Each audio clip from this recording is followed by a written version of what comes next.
Hello, ladies and gentlemen. I'd like to take this moment to say thank you for listening to the Real ResQ podcast.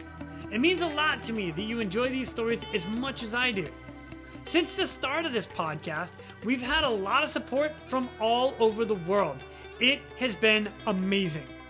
Now, we have companies joining our team that also want to say thank you for all that you are doing out there standing the watch.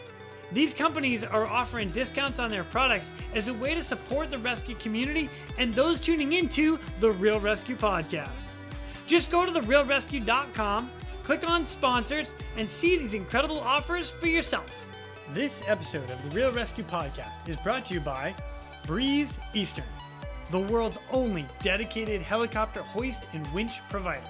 Axness, because when lives are at stake and conditions are challenging, clear communication is of the utmost importance. SR3 Rescue Concepts, because you don't know what you don't know. And Airwave, the Airwave Performance Mouthpiece, helping you to use breathing to your advantage. Breeze Eastern, they dedicate themselves to our helicopter rescue world. Since the very first helicopter rescue in November of 1945, Breeze Eastern has designed and manufactured superior rescue hoist solutions. While much of the technology and the unique mission requirements have changed over the past 75 years, their commitment to the rescuers, the operators, and those being rescued has not. Contact them today by visiting them at breeze-eastern.com. The Axness PNG wireless ICS system can bring cutting-edge wireless intercommunication system technology to any aircraft. The PNG system can be fully integrated into an existing ICS system or can be carried on and off as a mobile base station. They can go anywhere at any time on any aircraft. Plus, with the strongest and most robust waterproofed handheld in the market, this system can take a hit and keep working. Their wireless intercom systems are designed to enhance situational awareness through improved communication capability. This system brings superior noise-canceling technology to eliminate rotor wash and engine noise from your ICS. The Axness PNG wireless system is currently deployed in more than 1,800 public safety, air ambulance, and search and rescue aircrafts worldwide. I have personally used the Axness system in 4 different countries and on 5 different airframes. It is awesome. If you want more information, contact them today at axness.com. That's AXNES.com.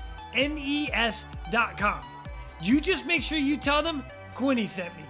SR3 Rescue Concepts is a training company that can help your helicopter training. They train daytime, nighttime, aerial firefighting, hoist, long line, fast rope, rappel, and more. They can assist your program with standardization and safety checks or just an FAA annual refresher. With the certified flight instructor pilots and experienced crew, they are ready to help your agency keep up to date with current techniques, rules, regulations, and equipment. Plus, right now, SR3 is offering 10% off anything in their web store with the promo code, all capital letters, Real ResQ, REALRESQ. Plus, they are offering another 10% from their partners Petzl and their equipment. All you got to do is send an email to info@sr3rescueconcepts.com, mention this podcast, and they'll take care of the rest. And Airwave. What if I told you that you could train harder for longer and recover faster just by wearing a mouthpiece? I know, I questioned it too. Then I gave it a try.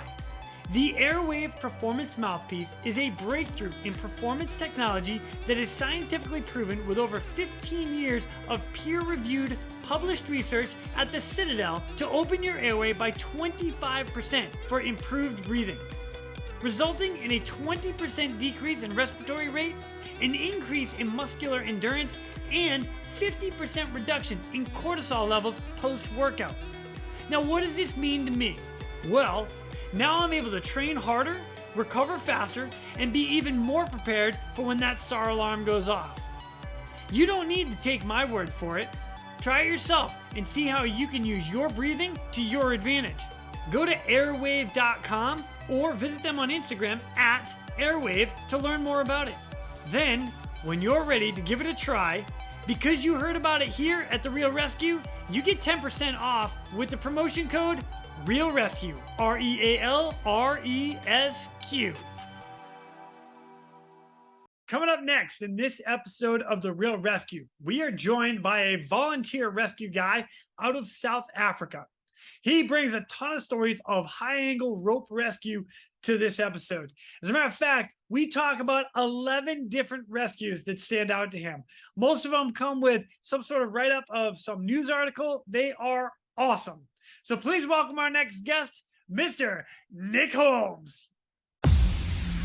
My name is Jason Quinn. I am United States Coast Guard Rescue Swimmer number 500. These are my rescues and rescues from those of us that put our lives on the line every day so others may live. This is the Real ResQ Podcast.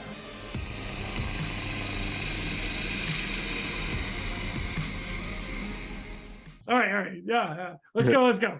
Ladies and gentlemen, welcome back to the Real ResQ. Today, I've got a guy who is been in search and rescue for a long time, long enough that he has so many rescues, so many articles. We only get a piece of them, and I am freaking pumped. Ladies and gentlemen, Mr. Nic Holmes. What's up, Nick? How are you, brother?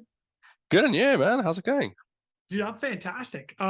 Thank you for coming on. And awesome. You and I talked a little bit offline. It's like, dude, I have so many articles and videos from you. I'm like, I don't even know where to begin. It's amazing. So, yeah, it's I don't know. I've got like an archive of stuff that's just ridiculous. It's great. It's great. Like, I love it. When I go home to my mom from time to time, she'll pull out like a scrapbook, and I'm like, where do you even find this stuff, Mom? I didn't even know it existed. But no, it's good stuff, man. Well, like I said, man, thank you so much for joining me. A little bit of background though. Let's find out who you are, where you're from, and you're currently in the UK, which I'm curious as to how that happened too. So, Tag, you're it, my friend. Alrighty. So obviously my name is Nic Holmes, and originally I was born and grew up in South Africa. I am a electronics engineer. I specialized in sort of radio frequency engineering and radio transmission stuff. Got a little bit sidetracked down the road, which is how come I ended up in the UK. And I got into search and rescue in 2009, so a little over 14 years ago. And nice. That's kind of the short of it. That's really short. Yeah. That's like really short. All right, I know. Now I gotta ask follow-up questions. Yeah. You're from South Africa? Correct. Where in South Africa? Durban. So so originally Pietermaritzburg. So I was born and I grew up in Pietermaritzburg. Then I moved to Durban after high school to go and study engineering, and I just never left Durban really. Well, I left there a couple of months ago. But yeah, so all my search and rescue career has been on the east coast of South Africa, in KZN, KwaZulu-Natal, primarily in the Durban region. Got it. Durban, that's where Jared's out of, actually. Correct. NSRR Station 5. Yeah. A little shout out to Jared. Hey, how you doing? No, okay, Durban. I don't know South Africa super well, but I'm going to start putting a map up right here. Actually, I might even have it. It's going to be right here. This is where Durban is. Durban is like this little spot on the side of this long coastline. I like it. Okay. It's going to be right here. I promise. It'll be right here. Okay. So then engineering, you said, yes. Yeah. What, engineering in electrical or? So electronics, electrical light current. So I started out in the aviation industry, actually, as an avionics engineer. Nice. I did a lot of avionics fitments and refits on aircraft, helicopters and stuff. Did that for a couple of years, and then I moved into design engineering. And then I went into designing of radio transmitters and stuff. And then wow. I moved companies a few years ago to actually an American company. that's headquartered in Austin, Texas, and I went into their designing automated fueling systems, Ooh, cool. and then from there I actually got intercompany transferred to the United Kingdom, which I moved in April this year. And I moved divisions, and I moved into the global compliance engineering team. So I make sure everything is safe to go out into the world currently. Nice. Right Yeah, but on. my primary core is explosive proofing. So to make sure Ooh. stuff can go into fuel stations, obviously, oil rigs, mines, etc., and not make a bang, which is fantastic because I actually quite like blowing up stuff. That's pretty cool. I like that. Yeah. Well, Yeah. congratulations for Thank your you. move up there. That's fantastic. Good deal. Are you doing any search and rescue while you're in the UK? Not at the moment. Obviously, I've only just been here for a little over 2 months, and I have reached out to a couple of organizations. They do things a little bit differently here, so I have found a little bit of a challenge. I reached out to. I'm in Wales, so I reached out to South Wales Police, to their sort of rescue wing. They were initially keen, and then they've got a funny rule that you've got to have lived in the country for 3 years in order to be able to do a criminal check before you can join the police as a reservist or a volunteer. So I was like, come on, guys. Anyway, so I was like, okay, moving on from there. And then I contacted South Wales Fire and Rescue, and they were like, oh, yeah, fantastic. We love volunteers. But our volunteer program doesn't enable a volunteer to enter active scenes. You can attend a scene as a volunteer, but as a safety officer, and you maintain scene safety and crowd clearance. And I was like, nah, guys, come on, I've got shit ton of experience. I'm not going to go and put road cones out and stand there. So I drew a blank there. So the next one on my list was Brecon Beacons Mountain Rescue. So I reached out to them. I've actually got to go and see them. I just haven't had a chance to go up there and visit them.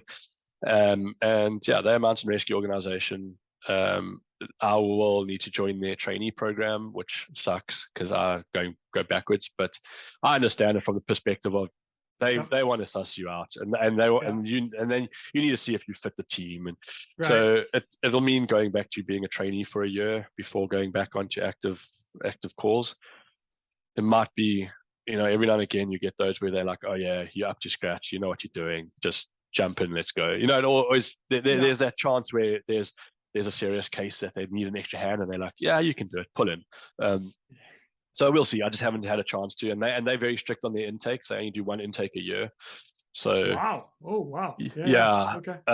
So I'm just gonna go and visit them and see the place out. They've invited me up to their base and asked me to come and have a look. I just haven't got around to it yet. So that's in the pipeline eventually. I hope it works out, man. Yeah, right now I'm just trying to unpack boxes still. I try to unpack boxes and looking into already helping with search and rescue. I love it, dude. I love it. I found my helmet. Look at that. That came out of a box. I was digging for something, and I was like, I packed my rescue helmet. Yeah. Oh my gosh. I don't, without a map in front of me, Steve Daughtry was on here, and he is with the RNLI lifeboat station out of London. Yeah. So I don't know if that would. So London is 2 and a bit hours from me. So RNLI station out of London, they would be on the Thames, on the River Thames. Yeah.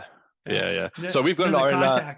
Just throwing that out there to you, helping you. Yeah, we've got an RNLR station here in Wales, in Penarth, which is at the port down the road. Yeah, I'm not the biggest fan of going out to sea, to be honest. No, never mind then. Yeah, I'll leave that for those guys. I've done it twice, and I'm like, oh fuck, it sucks. Oh my gosh, I like it. Yeah. All right, dude. Well, thank you for the little background. I really enjoyed that. Now we're going to get into some rescues that you've been a part of. And You said 14 years you've been doing this? Yeah. So 14 years. give or take. It was around about March 2009 that I got involved. Okay. Yeah, it was one of those. It's always like interested me. It was always there in the back of my mind, and I get lost in doing random things, and I just got this beam up on it that I wanted to go rock climbing. So I bought a whole bunch of rock climbing stuff and came to the guy at the rock climbing shop, and I was like, yes, but I don't even know where to climb, dude. And I'm like, but I want to Oh go my climbing. gosh. And he was like, okay, so I'll tell you what, myself and a friend run this rock climbing gym, Yeah. indoor gym with rock walls, whatever. Pull in, come and join us, and figure it out, see if you're keen. So I'm like, awesome. So I get there, so I get involved, and I'm like there a couple of weeks, and I'm like, oh, I'm quite enjoying this. And the one night they were chatting about going on rescue training, and I was like, rescue training? They're like, yeah, we also do rope rescue. I was like, oh, that sounds like fun. And they were like, well, pull in. We always need more hands. I was like, you sure? They're like, yeah, Saturday morning, let's come with us. We'll show you what we do. And if you like it, you like it. If you don't, well, you've tried it out. So I'm like, sweet, let's do it. So I rock up at the spot they told me on the Saturday morning. We go to the cliff. Spend half a day on the cliff face. I'm like, I'm in, guys. I'm done. And yeah, yeah, never looked back. So yeah, got roped into it. Literally. Literally, yeah. Pun intended. Yeah, exactly. And yeah, so yeah, that's how I got into it. And sure, 14 years of it. Wow. Yeah, for four different organizations actually at the end of it. Oh So wow. when Nice. we started out, we were a division of a voluntary emergency group called VEMA, stood for Voluntary Emergency Medical Assistant, and we were known as the High Angle Rescue Division. That then there was some like sort of restructuring going on, and then we broke away entirely and formed and well, they basically shut down that division, funding issues and all sorts of things, being voluntary. So a bunch of us, four of us, were like, okay, well, let's start up our own one. Let's just absorb all the gear and everything and move over and create an independent, non-profit organization to do rescue, which was then formed as Rescue Tech. And that ran for 12 years, I think. Wow. And yeah, so Nice. I was part of that for a long time. I ran team lead for a while. I did actual operation management for a while. And then late 2020, early 21, it got absorbed into a bigger organization. So a new organization started, and they had a bigger scope and idea of what they wanted to do. And they were going to start up their own high angle rescue division. And they were quite big and had a bit of clout behind them. And it sort of was, well, you guys got two options. You can either continue on your own. Some of your members already have joined us from a medical front, so there'll be a little bit of a clash there. So you can continue on your own, or you can join us and amalgamate, but we're going to start up anyway. So, and it was a little bit of a contentious issue, and eventually a bunch of us who were going to end up being the ones remaining behind were like, we don't actually have the energy to run this by ourselves. Just shift it over into the big organization, let them absorb it, let them do their thing, and we'll go with it. And that sort of took off. I just didn't have, I suppose, the greatest time in the bigger organization. I didn't like it. There was just too many internal politics and too many divisions jostling for space and that sort of thing. And then I decided one of the other guys had actually moved to another organization, which is actually a really big organization, but they run it in a different manner. And so I was like, oh well, cool, I'll join up with you guys. I'm done with feeling like I'm unsafe, because that came an issue, is that I had this, I'm big on safety, and I just attended a scene that I felt was not up to safety standards, and I was like, I'm not prepared to do this. So I joined another organization called SASA, which stands for Search and Rescue South Africa. They're a really, really big search and rescue organization, non-profit as well, that spans the whole of South Africa. They've got divisions in every province in South Africa. It was a startup division in KZN. So I joined them, spent about 8 months with them, mostly as a trainee, and then I moved countries. So yeah, didn't continue. So yeah, that's basically my life in search and rescue right there. I love it. I love it, man. All right. Well, now I get to like dive into some detail on some of your rescues that you went into. And I'm going to start with the very first one because I love the first one. The first one's always that most memorable, but you actually have an even more memorable than usual because this made it into the local news, which the news article starts with 3 rescues after gorge tumble. Let's see. In what appears to be a bizarre series of events, 3 men were rescued after falling into Kloof Gorge. According to the VMA High Angle Rescue Unit paramedic, Mark Etson, he received a call on Sunday for, I'm going to call it, Kloof?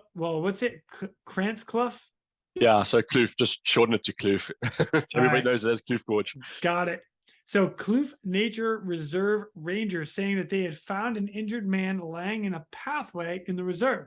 The High Angle Rescue Team arrived at the scene and were met by Netcare 911 paramedics and members of the SAP Search and Rescue Unit. Quote, the patient was found semi-conscious about 1 kilometer from the entrance of the gate and was treated by EMRS, who set up a drip. The patient was then carried out the reserve and specialized rescue basket by HAR, EMRS, and the fire department officers. Yeah. However, once they got to the parking lot, they were met by residents who indicated that his home at the edge of the gorge had been burglared earlier. This is where it gets really fun. All right. You know what? Let me keep reading. This is great. He identified the patient as a possible suspect and told rescuers the man had 3 other accomplices. The ranger and the fire rescue officers returned to the reserve and found the further 2 injured patients at the bottom of the cliff. Oh my gosh, dude. All right. You know what? Go, Nick. This is one of those ones where, like, I promise you, if I told you this in a pub, you'd be like, bud, you've had too much to drink. It's like totally unreal. It's like the most random story ever. And so, yeah, so it was my very, very first rescue. And besides the fact that it was so off the wall, random, it also happened to be a really good friend of mine's wedding that day. And I was actually getting ready to go to the wedding in the morning. I was packing my car because it was like up in the mountains, so it was quite a drive. I was packing my car, I was getting my stuff ready. Phone rings. I'm like, piss off, guys. I'm going to a wedding. And phone rings again, like 10 minutes later. I ignore it, and it like just keeps ringing. So I answer it, and they're like, listen, it's going down, man. We need you. You got to come. I'm like, look, guys, I've got like a 2-hour window. Like this is going to be wrapped up in 2 hours because I've got a wedding to get to. They're like, just get in your car and come. So I'm like, cool. Get all my gear, get in my car, up the hill, get to the scene. And I walk past the ambulance with the guy in it, handcuffed to a stretcher. And I'm like, that's funny. I'm like, what the stuff is this? Like, and then I look at it, I'm like, whatever, carry on. Busy putting my harness on and stuff, go through the gate, down the path. I meet up with one of the other guys on the route. And I'm like, dude, why is it I handcuffed to the stretcher? He's like, bud, you're not going to believe this shit. He's like, these guys were burgling a house in the middle of the night. They got chased by one of the police dogs. They jumped the fence into the gorge. They just kept running into oblivion. And I was like, you got to be joking. They're like, no. So, and why it was oblivion was the grass had recently been burnt. So it was black grass into a black hole. And these guys had just been running down this bank, and then suddenly there's a cliff face, and they just kept going. Poof. Just one after the other. Poof, poof, poof. Oh my God. I'm sorry, I'm laughing. No, no, Oh, it was really funny. And then my sense of sympathy just goes from like, I don't know, somewhere over here to zero. And I'm like, well, are they alive? Like, yeah. I'm like, well, they shouldn't be. And then like, and then they get for like, burglarizing the house. yeah. Yeah. So, okay, so then we get to the cliff face and the guys are like, there's two down here. I'm like, what do you mean there's two? I'm like, this guy in the ambulance. They're like, yeah, two. Him plus his two buddies. They down the cliff. So I look down the cliff and there's like one guy lying. It's like one guy lying against a rock down here, and there's like another guy like another 10 or so meters below him. And I'm like, oh, okay. Start the exercise of getting them out. Like, can't climb down there, get a rescue basket down there. We were lucky enough able to get the police to bring their helicopter in with a long line, and we just long lined the guys out one at a time. The long lined ourselves out afterwards as well. Yeah. Also very memorable. Burnt my hands. First day of running a tag line on a helicopter. Burnt through my gloves. So it was great. So I had like this burn line down my hand, like full of dust, full of thing. Get at the end of there. We have our debrief quickly, and I'm like, fuck, I've got 20 minutes to get to this wedding. Like into a suit in the car park. Out of a flight suit into a pinstripe suit, in my car. Like I think I got a speeding fine because I like was just racing. I was like, oof. Rock up my mate's wedding. Like literally, it was probably about 7 or 8 minutes to spare. Yeah, one of the other guys looks at me. He's like, "Where the hell have you been?" I'm like, "I'll tell you just now over a beer." Oh my God. It was crazy. That one was like, and that one I'll never forget that one. Dude, that's awesome. Karma is kind of a bitch, isn't it? Yeah. Damn, man. So what helicopter comes in? The police helicopter comes in and does a long line. Yeah. So they brought in a squirrel. I don't know if you're familiar with that. Yeah, with 125, the A-Star. Yeah. Yeah, A-Star. Yeah, so known as an A-Star in the States. Yeah, so they brought in one of those, and then it gets really great actually. They bring the squirrel in, and they bring it into a low hover, and they attach the line to it, and they start to climb out, and the line falls off, and we're like, huh? And they bring it down again, put the line back into the hook, and we like load it, and they're like, okay, that's cool, and they climb out, and it drops the hook again, and they're like, what the stuff? So they land the chopper, and the engineer gets out. Now they're on the top of the cliff face, and we're in radio comms with them. Yeah. And the guy on the radio said, our guys at the top of the cliff says, oh yeah, the engineer says that the cargo hook's been giving them trouble, and it keeps just unlatching every so often. I was like, and you want us to clip onto this? So they fiddle around with it. Eventually they like put a hitch in, and we're like, no, we're going to put a tail on and like tie it to the skid or something. So we're like, hook a tail to the skid, and then hell, thank goodness for the 3 holes out.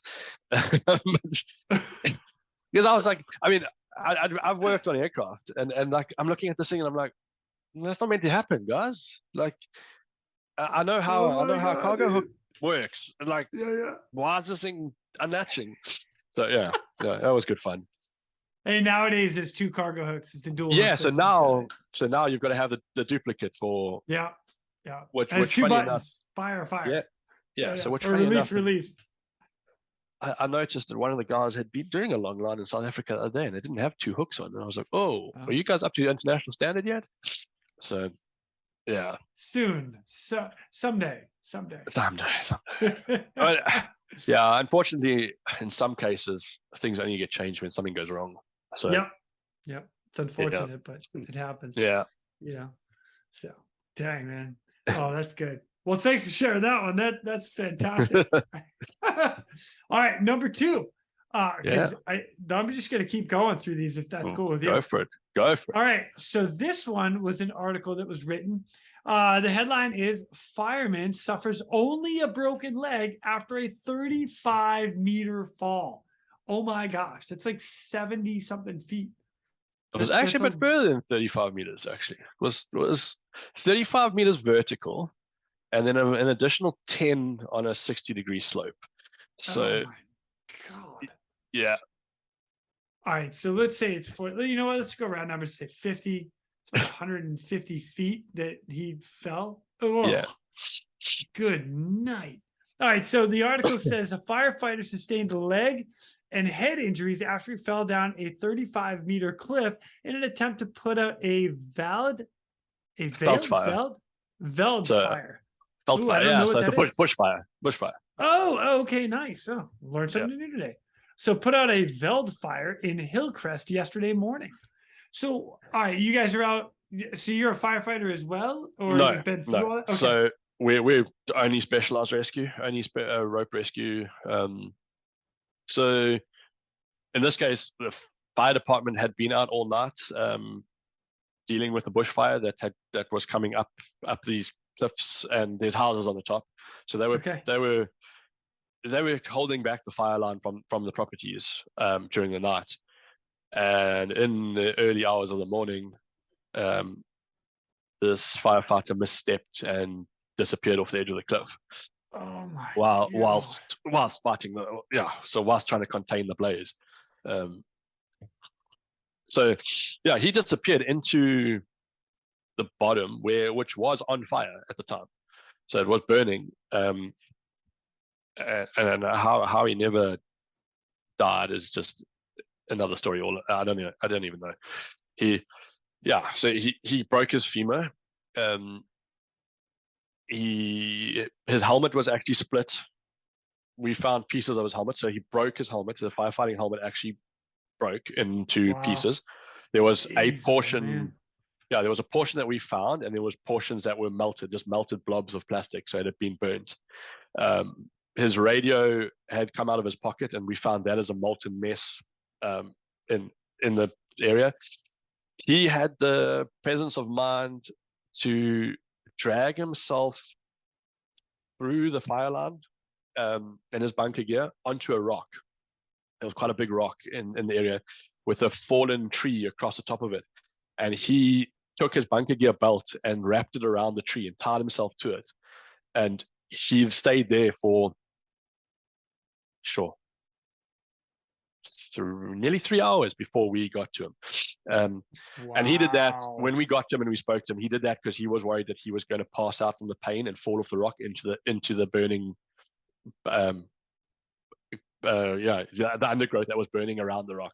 So when we got in there, the whole area had actually been burnt out around him, and it was mad. So I mean, and that was 4 a.m. I think it was. He fell at about 4 a.m. My phone rang at 10 to 5 in the morning. So the fire officer on that scene raised the alarm with fire command. They realized that they actually didn't have the capacity to do it. So somebody else in the fire department got hold of us and said, listen, we have a firefighter down. You guys are the only guys who've got the rope access equipment and that to get in there. We need you. So we're like, okay, cool. They're like, we'll send the heavy rescue rig. So we're like, okay, awesome. The heavy rescue rig's got a monster big crane on it.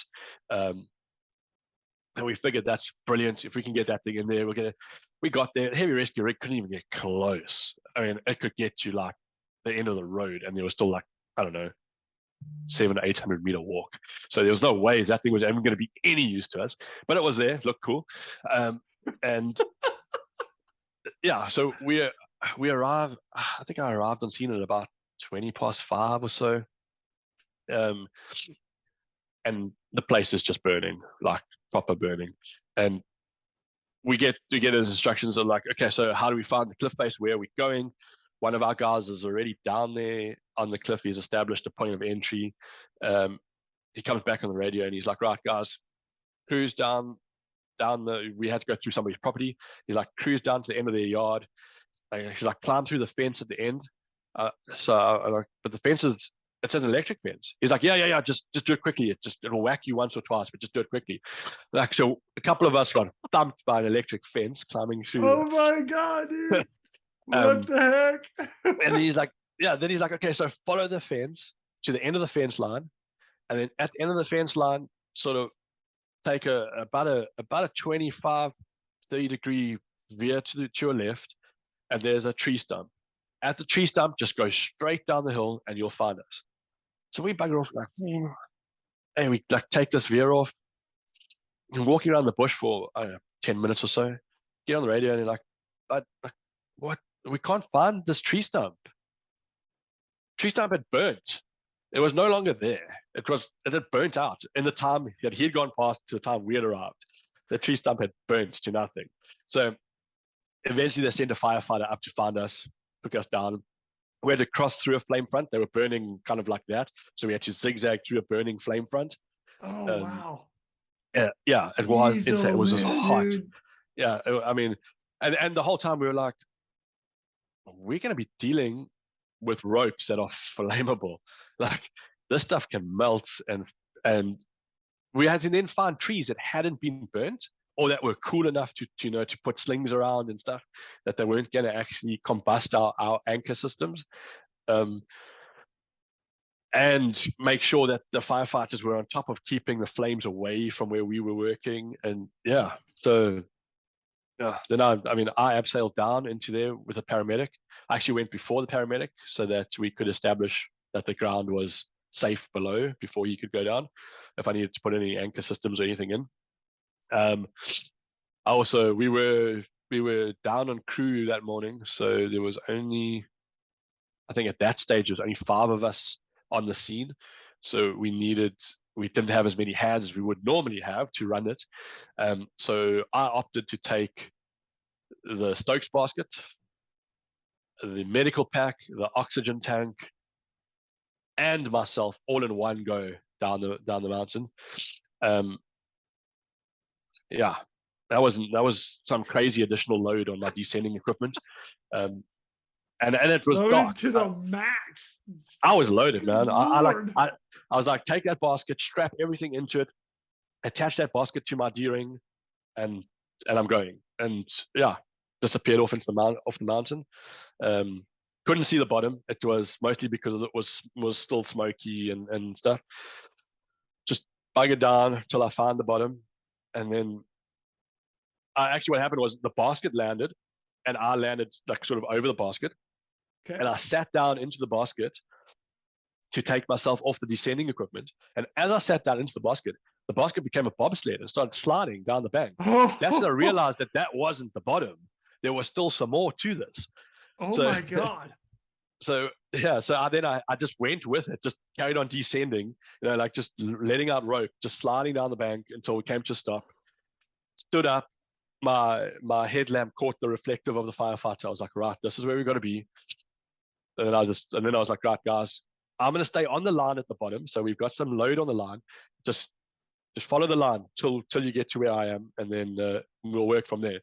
And then it was another sort of hour and a bit before sunrise. So we worked on the headlights for just over an hour, dealing with the firefighter, cutting off his bunker gear, cutting off his boots,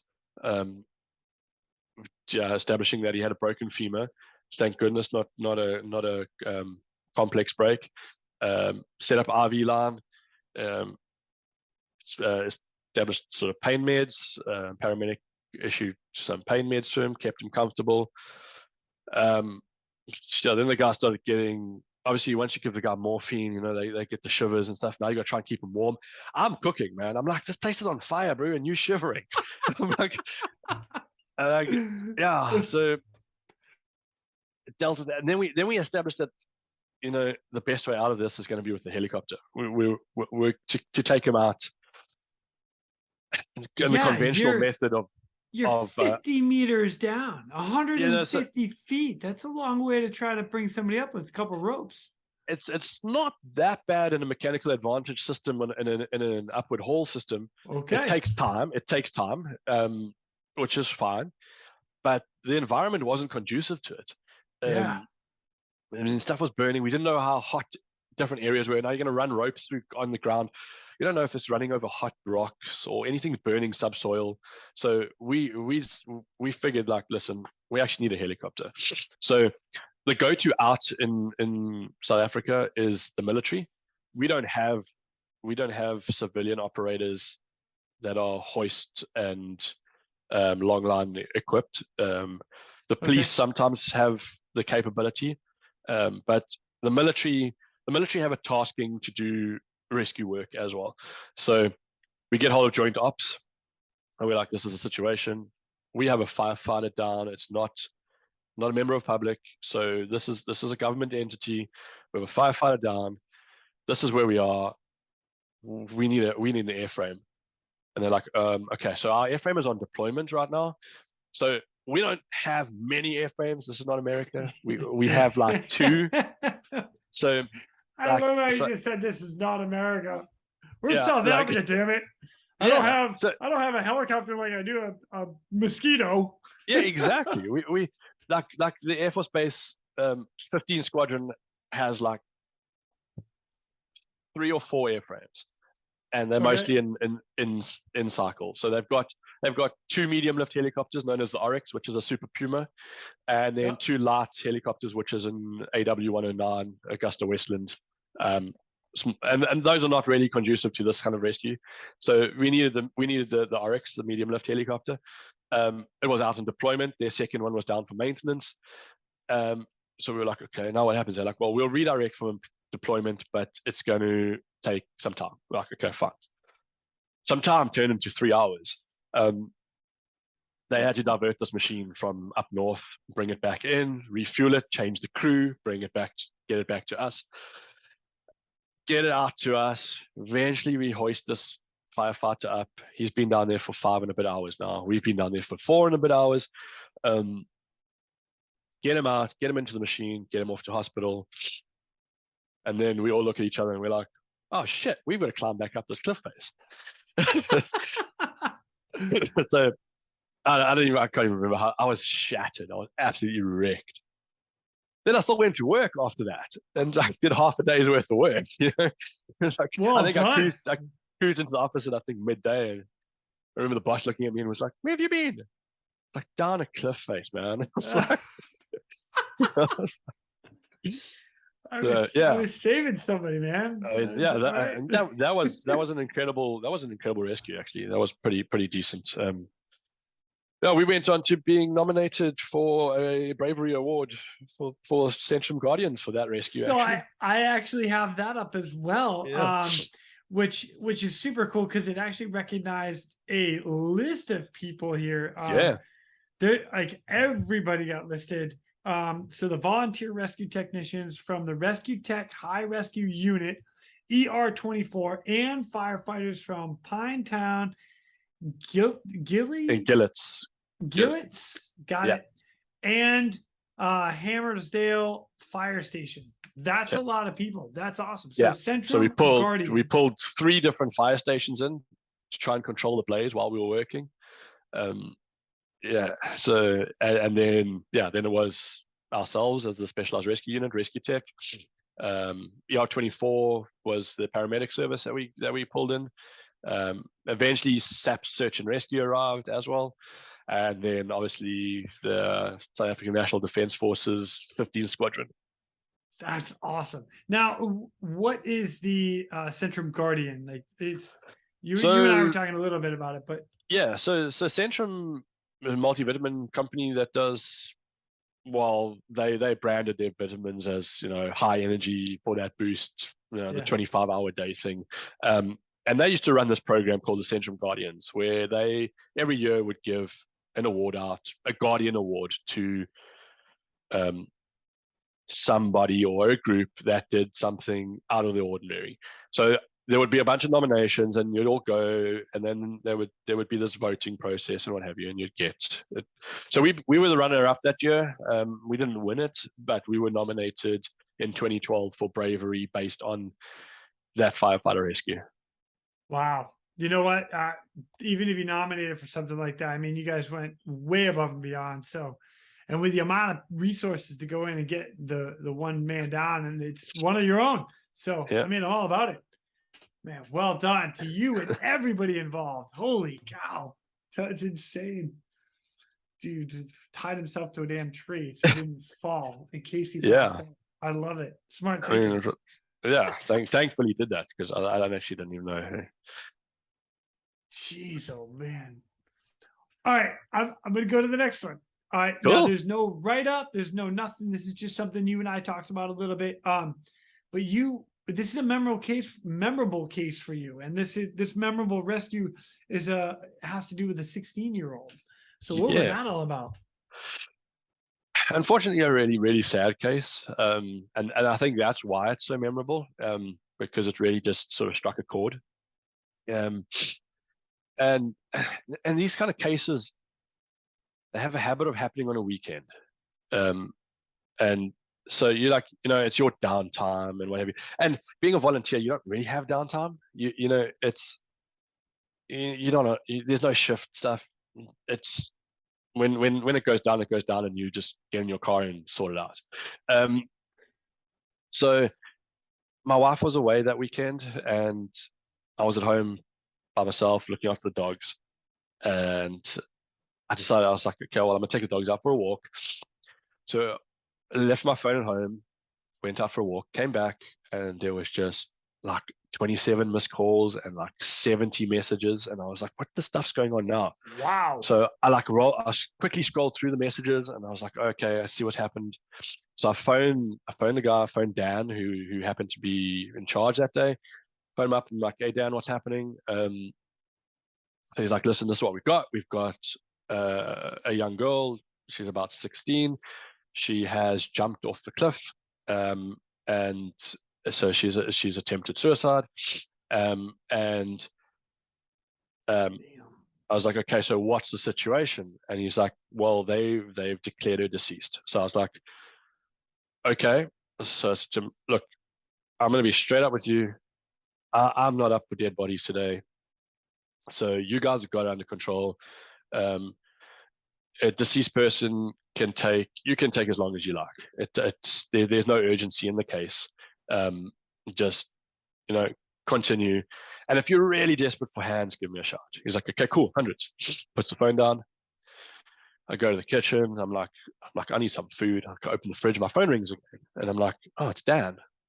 I'm like, okay, so he's probably just wants me to go get in the hand. Pick it up. And he's like, listen, bud, she's actually alive.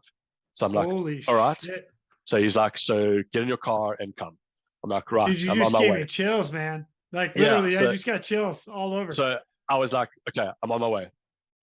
I'm like, well, my number one rule is like, you don't go to these things hungry, because so I'm like, no, I need food. It's like, open the fridge, and I'm like, okay, well, a banana's gonna have to do. And I look at the dogs, and I'm like, sorry, girls, your supper's gonna be late, but I'll be back. Like, close the door, like, get in the car, like, grab my gear, because my gear wasn't in the car. So grab all my gear out the garage, throw in the car, like, race up the hill. So it was in the Winston Park area, which Gillet's actually the same sort of area as the firefighter, but on the other side of the cliff face sort of runs around in a sort of a U shape. So it was on the opposite side to where the firefighter had fallen. And I arrive on scene, and not knowing all the ins and outs, like, I'm quite a sort of jovial character. I like to break the stress up with a little bit of humor, because these situations get you. And yes, sometimes the humor is really dark. So I've got to be careful. And Oh, and dude, I I'm know. so I'm putting my gear on, and I'm walking down the grass through the vehicles. There's a couple of vehicles down the grass where they've set up, because there's no anchor points there, so they move vehicles down as far as they can go to set up all the lines. And I'm walking through the vehicles. I'm busy putting my helmet on, and I like sort of come around the front of one of the vehicles, and one of the guys looks up at me. He's like, "Where have you been?" I was like, "Bro, I was at home watching freaking YouTube. What the hell's wrong with you guys?" And and like, so there was this young girl to my right, so she packs up laughing, and I'm like, I didn't know she was the sister of this girl that jumped. And afterwards she came to me and she was like, I have to thank you for that light-hearted break in humor. She was like, it just dropped the entire situation from the stress levels we were feeling at that time. She was like, that was just perfectly timed humor. I was like, yo, because normally that shit doesn't go down well. Right? Yeah. Yeah, so I mean that was one of the memorable aspects of it. And then so we get into working now, because now we're like, right, no, now this is time critical. She's still alive. She has a very bad compound break of her leg, so there's a bone protruding. Um, she's in a pretty bad way, and we need to get her up this cliff face as fast as possible. It was what we were looking at, 25 meters to 30 meters there. So we're like 70 feet or so. Yeah. Yeah. Yeah. So we get the guys to quickly set up a hauling system. We've got a paramedic down there. We've got one of our other rescue technicians is also a paramedic down there. They're working on her. They battling to establish an IV line. They eventually get that right. They sort of get some sort of stability in the patient. We get her up the top of the cliff face. When we get to the top of the cliff face, the guys are like, listen, we need to get her shoes off because there's blood somewhere and we just don't know where it's coming from. And we need to get her shoes off when we can't get them off. So her foot was really badly swollen and couldn't get the shoe off. So I've got a specific rescue knife that's got it's a hook blade that's blunt. It's actually designed for cutting belts off, so you can push it against you. It's like a seatbelt cutter, yeah. But so it's it's a Victorinox rescue tool. So it's got this belt cutter in it and another knife on it. So I took the belt cutter and I hooked it underneath her laces and I sort of ran it up and popped the shoe and then ran it along the inside of her foot and then down the back. So I could kind of split the shoe like that. Yeah. And as I did that, like a clam, just open it up like yeah. Okay. And as I did that, it just like drained blood, like this stream of blood just. And that was when they discovered the compound break in her ankle and it had just been bleeding down into her shoe. Oh, and it was like, gosh. So then there was this furious amount of working right there. And then they were like, right, well, now they've got to get her to the hospital. So they got her into, it's the number one trauma facility in Durban called Albert Lutuli Hospital, which is actually, it's a university hospital. It's government hospital, university based, and they've got very well equipped trauma doctors and trauma center, and that's kind of like if you're in a really bad way, you want to go there. Out of all, strangely enough, because generally in most cases you want to go to a private hospital facility in South Africa. We get her in there, and she passes away overnight, unfortunately. Damn. They operated on her 3 or 4 times. She just had some really bad internal hemorrhaging, and they just couldn't stop it, and she unfortunately passes away. So it's a memorable one for me because number one, young girl, and just like I look at it, I'm just like, I don't know, I just can't fathom it, right? So I later learned from her sister. I get talking to her sister a bit later because she contacts us to thank us for what we did and all the rest. I get talking to her. This young girl was deaf. So she was deaf from birth. She had struggled with depression in her teens. And compounded to that was the inability to express herself being deaf. And this just obviously got to a point in her life and she had decided that was enough. And it's always horrible to lose a patient, and it's even worse when you lose a young patient. It's like and you just like you fight for the positive outcome, and when you don't get it, some of the time it really takes its toll. So for me, it's always that's a certainly memorable case. And I had a bit of a I drew a bit of an issue with the case as well. And not to get too far into it, I later discovered that the initial declaration of the patient being deceased was not carried out in person. It was carried out via a drone. They sent a drone down there, did a drone surveillance of the scene, flew it over her, said, "Oh, she's dead." And and then one of the medics went, "Okay, I'm going to go down there and check." And he discovered that she actually had a pulse. And I drew big issue with this. And unfortunately, being a volunteer and a voluntary organization, you don't have as much clout in the full EMS process as one of the other organizations. So and I think that's right also, because I held a lot of anger towards that case for many years based on that. And I felt that had the standard processes been followed, maybe the outcome would have been different. Probably not, considering the amount of injuries. But you always want to give your patient the biggest fighting chance that they have. And I don't know. I just felt that some of that chance had been unfairly revoked. So man, that's tough. Yeah, so that was that one. It's a horrible one. Still every now and again I think about it. But yeah, that was about 8 years ago, I think. Wow. Dang, man. You know what? Good for you for picking up the phone again and giving it everything you got. I'm sorry for the outcome. So. You can't win them all, eh? No, that is a true statement. Yeah. Dang, man. Well, all right. I'll tell you what. Let's go on to the next one, because now there's a point. It sent me. This is really more of a bunch of pictures and stuff out of this, but you had 4 rescues in 3 hours. Yeah. Holy cow!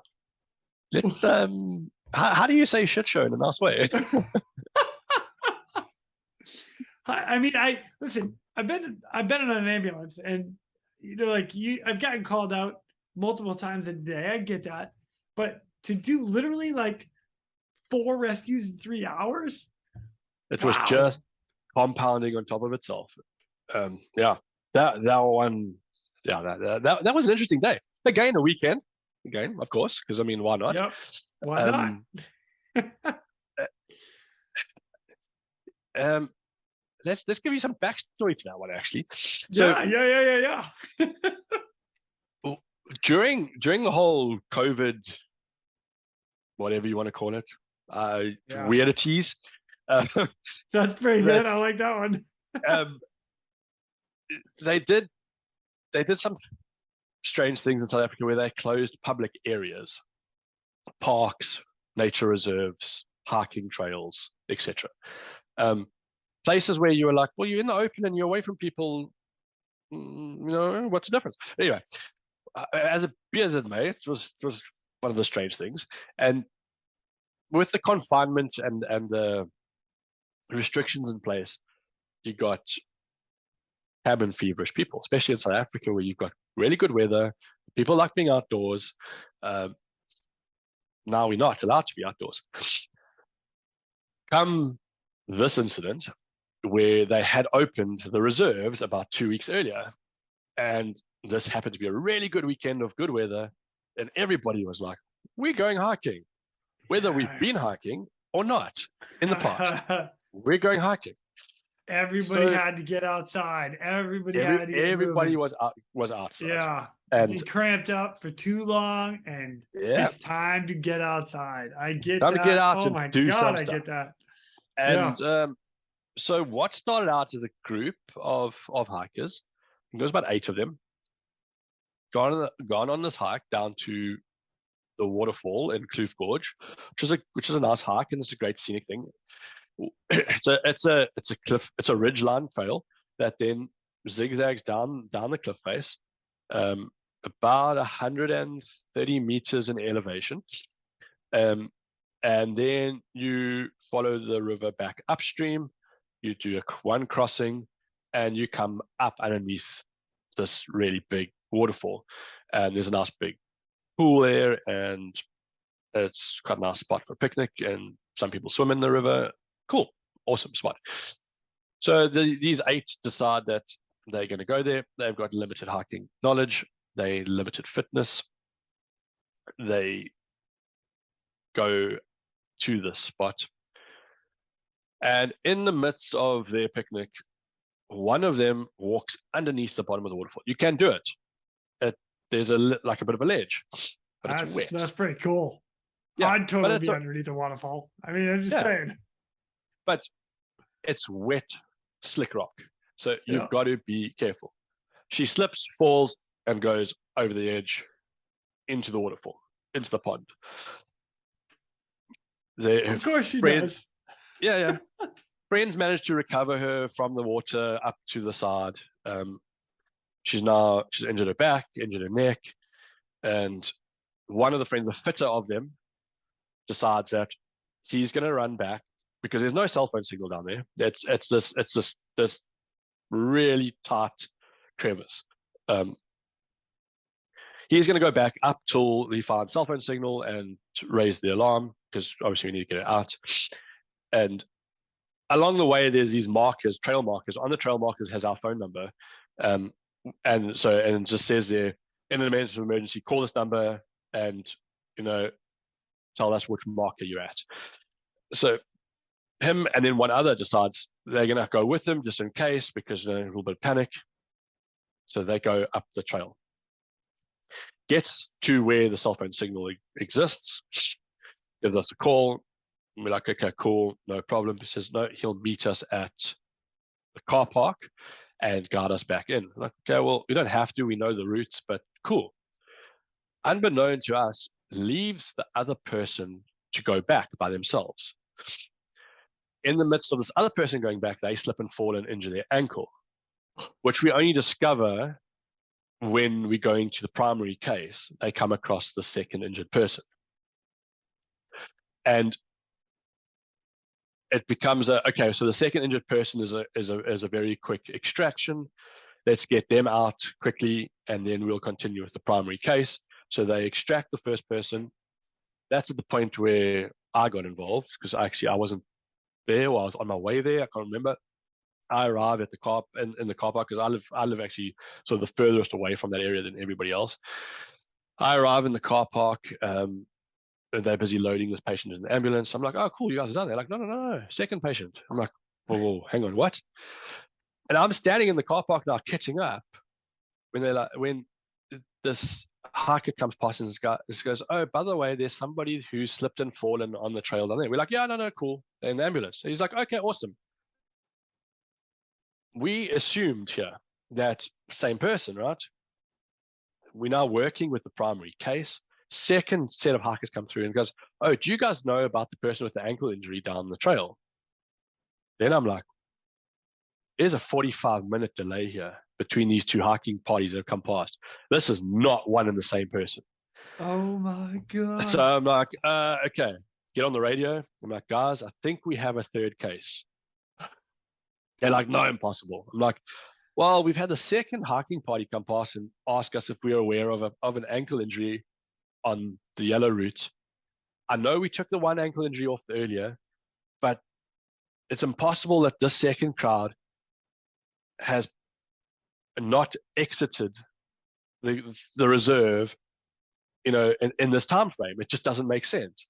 So they're like, okay, well, we need to try and investigate this.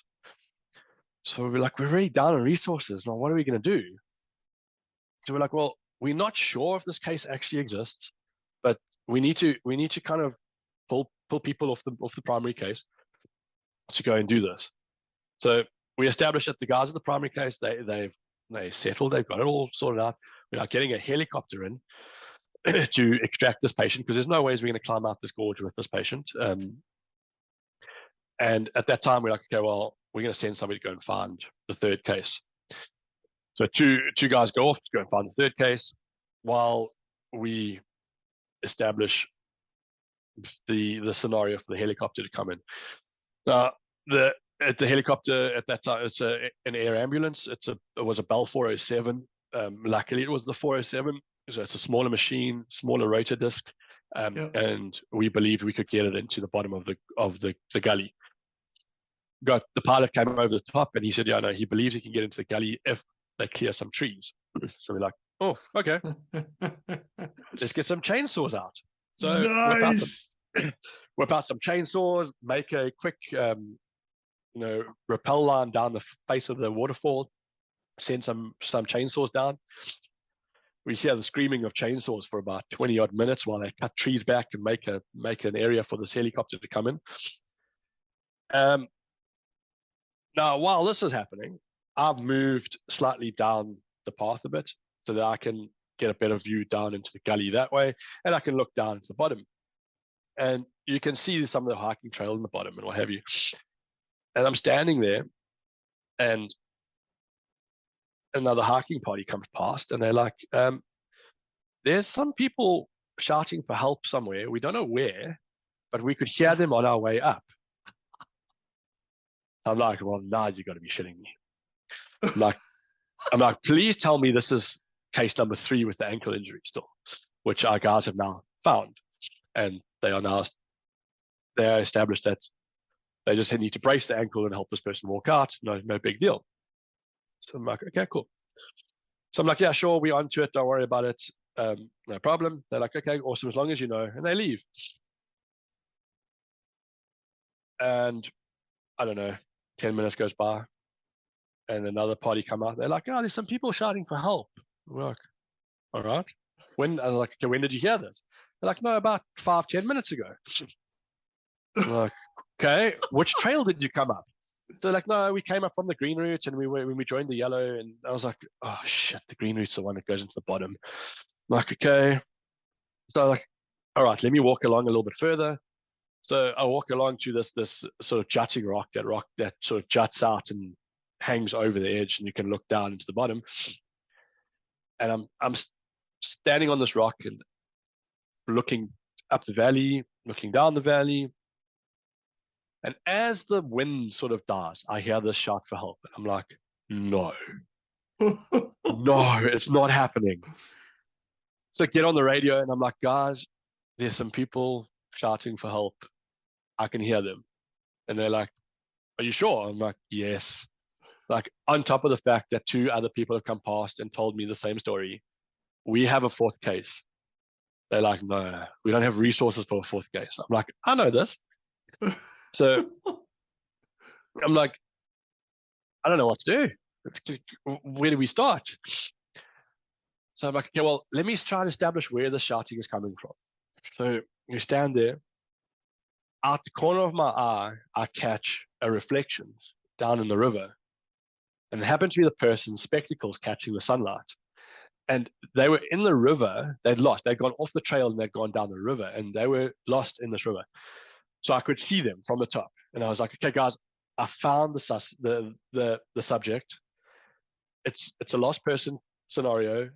It doesn't look like they're injured. They're walking around, but they are not on the trail. I know that for a fact. They're like, okay, so what's the scenario? So it's like, well, the scenario is I need to take somebody. We need to go and find this person before they get proper lost, because we've got about an hour and a bit worth of daylight left. And if we don't get down there, we're going to have a proper case on our hands. They're like, well, we don't really have resources. We need you guys at the top there. And it's like, I'm sure they can handle, like, if 2 of us leave here, I'm sure the remaining 3 guys can cope with what's going on up here, because all they're doing really is, sending you guys equipment and retrieving the equipment. There's nothing more complex than that. I'm sure they've got it under control. They're like, okay, cool. Well, get going then. Who are you taking? So I'm like, okay, cool. I'm going to take one of the girls, Ocean, that's her nickname. I'm going to take her because she's a trail runner. She's really fit. And this is going to be some arduous stuff. So myself and her are going to get going, and we're going to go and find this person. She's also new, so I was like, this is great for her from an experience point of view. So I get hold of her, and I'm like, right, listen, come with me, stand here. Can you see the subject? I'm like, that's where we got to go. We've got to get to them and get them out before the sun sets. And she looks at me, and she's like, are you joking? I'm like, no, let's go. I'm like, so we go. In this interim, the heli pilot's done 2 more passes, and he's now going on his approach in. this guy's approach into the gorge is something out of a movie, man. It's like, I don't know, 5 or 6 meters clearance on each side of the rotor coming into the bottom. Then he's got to pirouette that thing around and push the tail backwards towards the waterfall so that it's in the clear. They do a hot load. So, I mean, I'm assuming most people listening to this know what a hot load is. Don't shut the machine down. Its rotors are running, power on. But it's more than a hot load because he can't put his skids down. So it's a hovering hot load. One skid is on the bank of the river. The other skid is actually in the water. And they open the doors. Now, Bell 407 doors don't slide, they fold. So they don't work so great when the rotors are spinning, especially if you're not on the deck and you've got some pitch in there. Now there's some downdraft. Those doors then become, they're sails. They just want to catch the air and flick all over the place. So now there's one of our guys like waist deep in water, like holding the doors back while they load the patient into this machine. All the time, like we're climbing down the mountain, and all I can see is the top of the rotor disc through the trees. So it's like a red and white checked rotor disc, and it's just like this disc through the trees. Freaking sick. And it, like, we get out to the bottom eventually, and as we get out to the bottom, the machine takes off, and he like flies like directly over the top of us on his climb out, and we're like, okay, so that case is done. Now the guys down the bottom, they don't know about this fourth case because they went to a different radio channel. They've switched off paying attention to what else is going on. We eventually found these 2 subjects. There were 2 of them actually. One of them was walking around in the river lost. The second one was sitting on the rock, dehydrated. And I always carry a Camelback with me.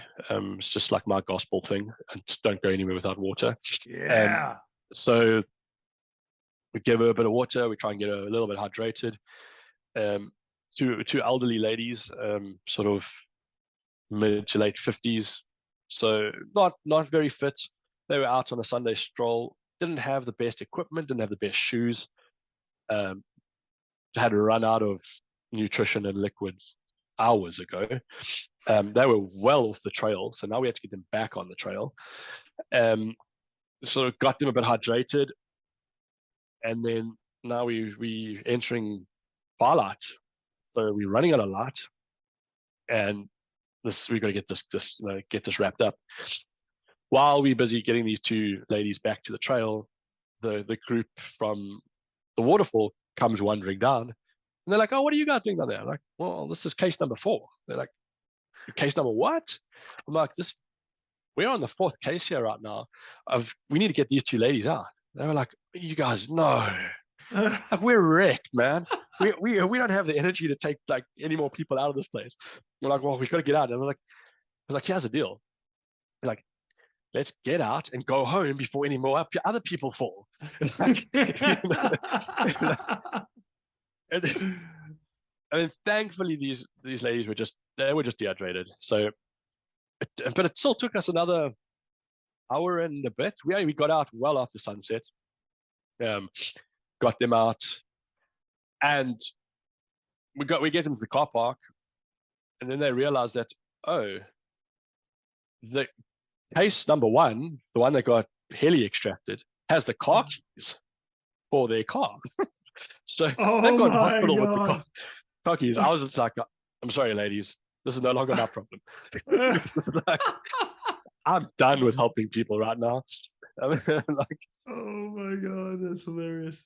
Yeah, and I mean, it was like a comedy of events. It was just like one after the next. I remember when the guys when they were filling in the log sheet, they were like, "Well, what timestamps do we put?" I was like, "I don't know, just put them all around the same time." So, holy shit, dude, that's a lot. That's a lot of work. Yeah. Dang, man. Yeah. Dude, I am digging these cases. So let's go to another one, because you had, this one is a more of a single rescue, but another news article that you and your team, I should say, that are all in. And the article reads, pulled to safety, man survives 60-meter plunge A Durban man who is badly injured in a 60-meter plunge from a viewing point in Kloof Gorge was airlifted to Chief Albert Latuli. One more time. Albert Latuli. Albert Latuli. Got it. Yeah. Albert Latuli Hospital yesterday, much to the relief of his family, bystanders, and contingent from 5 rescue units. Oh my gosh. 60 meters. Yeah. Jeez. That's like 120. Let's see. Yeah. What? 180 180 feet. Yeah. That's a long way. Yeah. So there's nothing short of long falls in Kloof Gorge. That and what was the other one? Winston Park. Winston Park and Kloof Gorge. Yeah. Everybody's fallen 35 meters or more. Oh exactly. my God. That's yeah. You've got limited chance of finding anything less, to be honest. Wow. All right. So what happened with this guy? So that viewing site is notorious for people attempting to take their own lives. It's actually now closed to the public for multiple reasons, that being one of them. And that viewing site actually looks back down to the waterfall from the previous case. And so it's a sort of jutty out rock thing, quite big actually, that you can walk all the way around.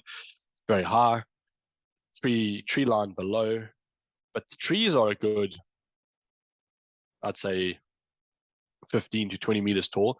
So when you hit the canopy, you're still going to bugger off another 15 meters through there. Oh my God. And yeah, so we used to joke about putting a sign up there that said, if you wish to commit suicide, please call us. We'll tell you where to go, because this place you're not going to die here. Oh my God, that's hilarious and terrible at the same time. Exactly, because we had so many people jump off that viewpoint that did not die, and it's simply because they went through 20 meters of shrubbery before they hit the floor. So there was just this like continual retardation of your fall, and so they just ended up with like serious injuries and puncture wounds and stuff, but never died. So we're like, there's a better cliffs. If you want to jump off and get like success, there's better cliffs, and we can tell you where. So yeah, it's not funny, and it's funny. It's not funny, but it's funny. I told you, this is our dark humor. I'm okay exactly. with it. I told you about that dark sense of humor that comes out every so often. But yeah, this was one of those cases where this dude had jumped off the viewing point and not picked the right spot. And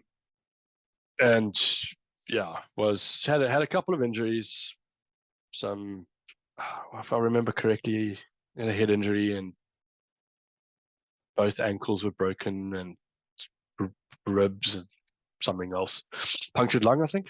I can't remember. And yeah, and this happened. This was actually a weekday. Funny enough, one of the very few weekday cases. Actually, I lie. All suicide attempts were weekdays. And interesting. Yeah, it's sort of a strange, except for the young girl, she was on a weekend. But most adult cases were weekdays. And I don't know if it was just sort of some underlying stressor that would just push them over the edge or something. I don't know, but it was one of those strange parallels that you could draw between all cases. If you went back into the data and had a look at your call outs, you'd be like, oh yeah, there's a common thread. So this one was a Tuesday. I believe it was a Tuesday evening when we got the call, and this happened to be some teenagers that had gone down to the viewing site in the afternoon and heard somebody shouting for help, and we're like, like called it, and we were like, oh, there's somebody down here. Got there. There was a car park there. And that's when we were like, oh shit, one of these. Get the ball rolling, and yeah, get them up. And this is another case of a mechanical advantage: 60-meter vertical lift on a rope line. Getting the patient up over the edge, and the edge transitions suck in the best of days.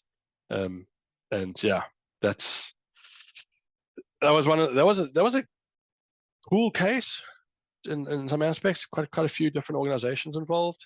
Yeah, but it actually talks about it a little bit in the article, because they mentioned 5. Oh yeah, no, it says it right there at the end there. The 5 rescue units. Yeah, so there would have been fire department, rescue tech, SAP search and rescue, so the police search and rescue unit, and one of the private ambulance services, probably Netcare, and I can't remember who the 5th one was. Jeez, man, you guys throw some resources at that stuff. That's amazing. Yeah, my hat's off to all the agencies that put forth all the effort that they possibly can, because the amount of time and money that goes into something like that, it's a lot. So yeah, well done. So I'll tell you what, let's move on to a little feel good. All right, cool. This is for my lovely wife as well, because she loves animals, and you have two in particular ones that made kind of a headline news for saving a dog. And both of them are 2 different dogs, but this one right here, meet the dog saviors. For 5 days, residents living near Kloof Gorge heard frantic yelps of a dog. But it wasn't until the local gardener tracked down the source of the noise that the mystery was solved. And this is you actually in the picture with the dog, of this dog just yelping away. So for 5 days, the dog's down at the bottom of a gorge. What the heck? So it actually a little bit more complicated than just at the bottom of a gorge. That's always fun. Yeah. So there's these 2 Jack Russells, and 2 of them, not just one. Yeah. No, it ended up being 2. Geez. It ended up being 2 of them. So what apparently they were quite notorious for getting out, and they would get out of the yard and they would cruise around. They'd always come back, and they just didn't come back.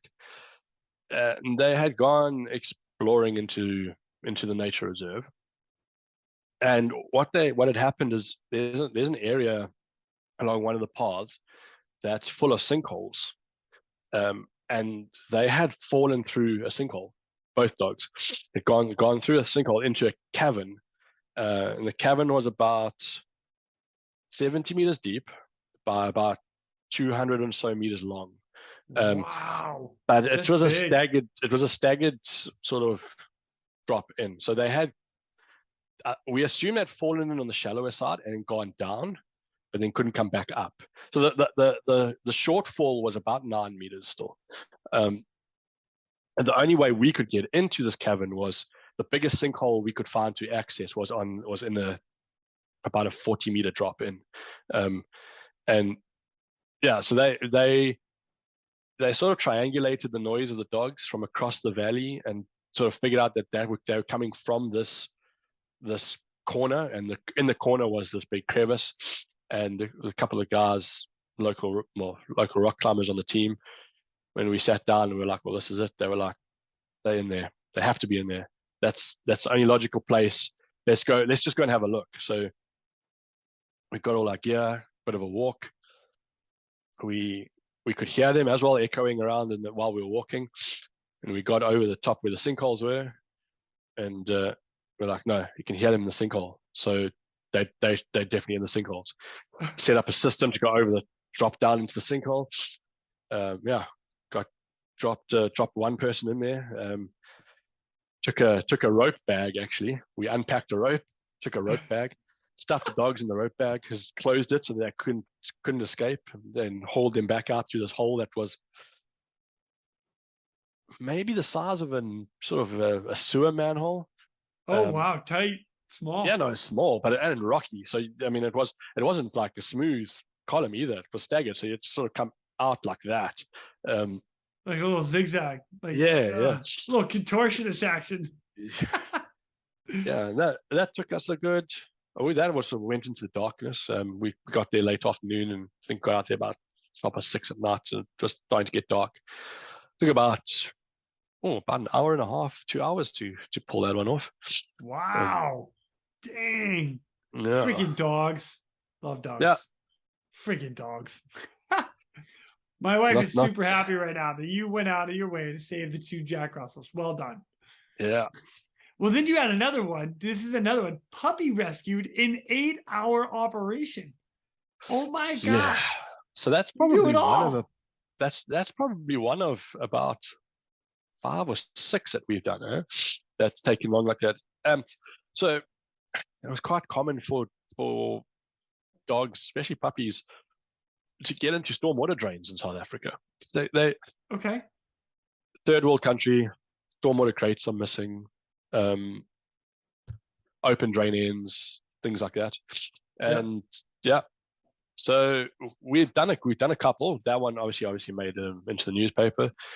That was a puppy in a stormwater drain, and yeah, it took us 8 hours to get it out. That one was actually in like the storm drain, like yeah, stuck in the storm drain.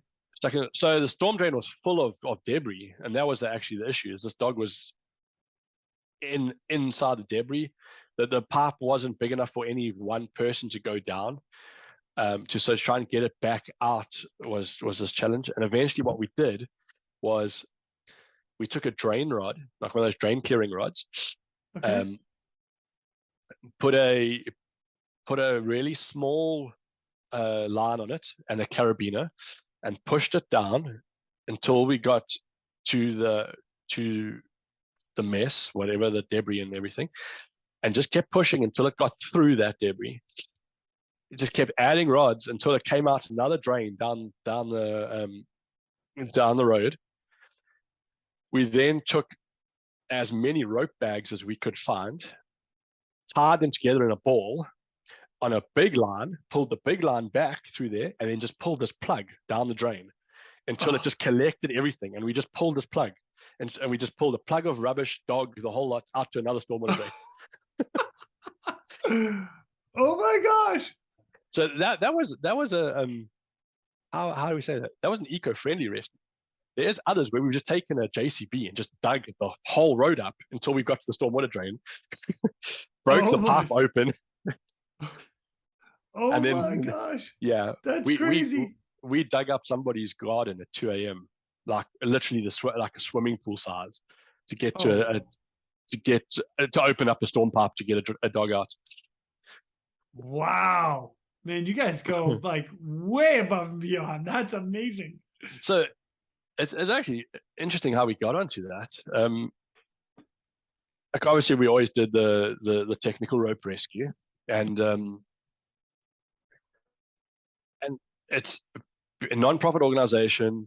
Voluntary funding is always an issue, and we were sitting around discussing stuff, and I was like, hey guys, why don't we just branch out a bit and offer our services to the SPCA or whatever in helping them rescue animals. People love that. It'll hit the newspapers, it will get some exposure, it'll help the funding.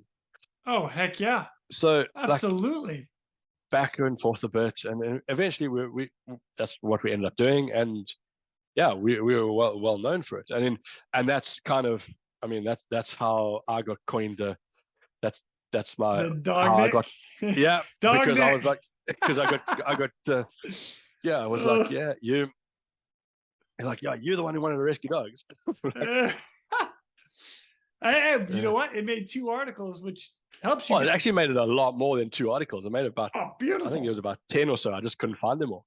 I mean, yeah, we've done dogs off the side of cliffs. We've done dogs in stormwater drains. We've done dogs in rivers.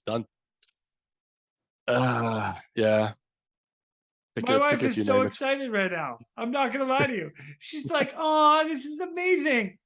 You might be her new favorite. I'm throwing that out there. Sorry, everybody. I mean, man, that's awesome. Good for you guys. That's killer. Yeah. How do people call you about a dog? Is it just like a hey, a dog Same is same stuck? sort of Is it story. They'd phone our ops number and be like, "Hey, listen, we've got a dog that's stuck. You know, can you help?" And then we'd get a whole lot of information. It's like, okay, so what's the deal? Because if it's so we end up refining the criteria a bit and saying it, okay, we will only go out if the SPCA inspectors are called. So you as the complainant need to make contact with the SPCA, tell them you've spoken to us, get them to contact us and tell them that they are going and we'll meet them there. We will not go out. It's got a bit, it was mostly just to appease everybody and then it was and some sort of legality stuff that the animals need to be checked out and made sure and whatever. So it would almost go down exactly the same call out route as a normal conventional rescue. It would just be generally a lesser priority on the priority listing. So an animal rescue would come through and it wouldn't be like drop everything and go. It'd be like, okay, guys, let's coordinate. Let's go after work. Who's free to go at 5 p.m.? Let's go and look it out, check it out. And we'd get there, we'd inspect, and we'd be like, okay, listen, this is not worth risking it during darkness. Let's come back tomorrow morning early before work. Let's crack it and move on. So they were handled differently. But even so, if it was a life critical scenario, we'd be like, let's just push on. We'll do it. So other than that, dogs barking, they're okay. We'll be there to get them soon. So that was a bit of a criteria. I was like, good. Yeah, I like that. Nice. All right, man. I'm gonna bring it back to people. And cool. Well, sort of. We're gonna go kind of. I've got 3 more that I want to hear about. And okay.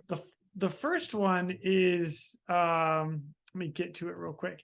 Is you had to do a body recovery in Winston Park, and there's a news article on this one, which is body of a man found at the base of a cliff at Winston Park. Now, you mentioned earlier, like you get a lot of jumpers and whatnot. Is this one of them that's like this?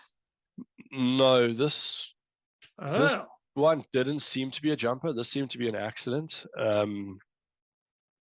This seemed to be sort of a series of unfortunate events. I actually don't even know what the outcome was because that became a police investigation.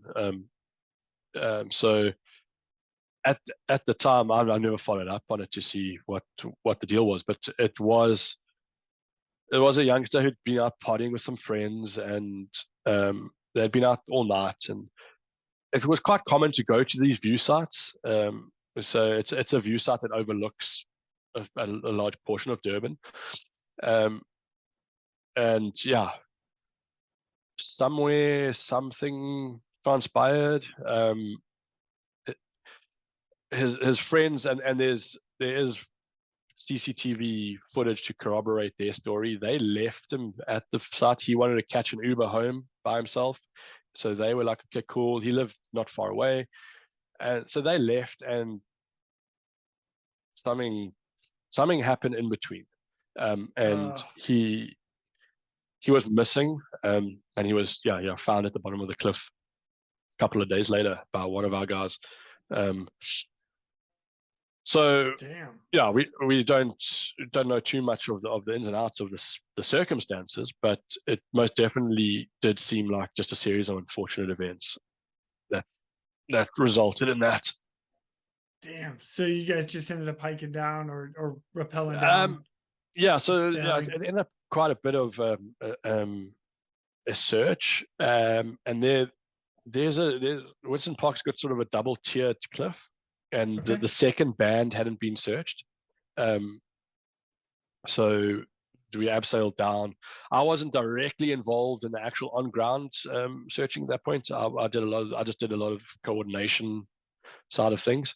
I just had a new baby, so I was restricting my out of the house action. So I was just behind a computer and a map. Smart man. Yeah, doing that sort of stuff. So I had the other guys there, and I was like saying, hey, have you guys looked in that spot? Have you checked here? Like, and I think it was on day 2 in the morning, I'd been chatting to one of the guys, and I was like, have you looked down there? And he was like, no, not yet. I was like, just go down there. He's like, yeah, but it's so far away from the top cliff. I was like, yeah, but dude, take a ball. Take a rugby ball. It's not round. It's like oblong. It's like a football.